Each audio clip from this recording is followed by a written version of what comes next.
अभी कुछ दिन पहले की एक बात मुझे एक संत ही कह रहे थे, बोले महाराज हमारा आना हुआ यहाँ पर, एक कार्यक्रम में आना हुआ था। ऐसे मैंने पूछ लिया, मैंने कहा महाराज जी कहीं कथा सत्संग में आप आए होंगे? बोले ना ना, वो हमारा एक शिष्य परिवार है, तो वो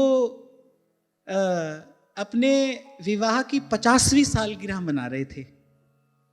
50वीं, अब जो 50वीं मना रहा है भाई वो 75 का तो होगा, 70-75 के बीच का ही होगा भाई जो 50वीं मना रहा है। तो बोले 3-4 दिन का कार्यक्रम था, ऐसा हो रहा था वैसा हो रहा था। तो मैंने मन में सोचा, मैंने कहा बताइए देखो भाई, भारत में भारत कहाँ दिखाई पड़ रहा है? भारत किसी भूखंड का नाम नहीं है जिसको हम सनातन धर्म कहते हैं। वो कोई किताब नहीं है कि पढ़ ले और सीख ले, वो जीवन शैली है, इट्स अ लाइफस्टाइल।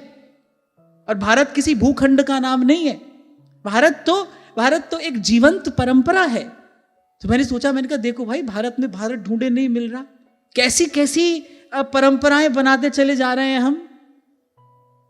साधु संत महात्मा भी उसमें सहयोग दे रहे हैं, आकर आशीर्वाद दे रहे हैं। अरे संत तो वो थे जो ये कहते थे, रज्जब तू गज्जब कियो सिर पे बांधा मोर, अरे आया था हरि भजन को करी नरक की ठोर। इसको संत कहते हैं।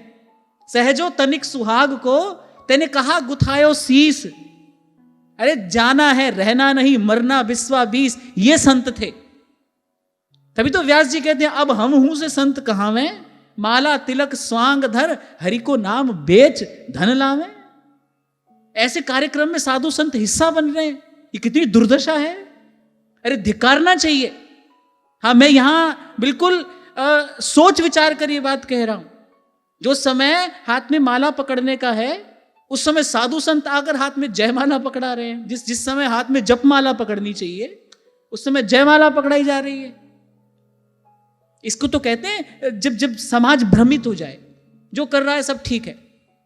तभी तो मैंने कहा भाई, जब बुराई अच्छा लगने लगे, जब गलत ही ठीक लगने लगे, उसका समाधान करेगा कौन? कैसे होगा?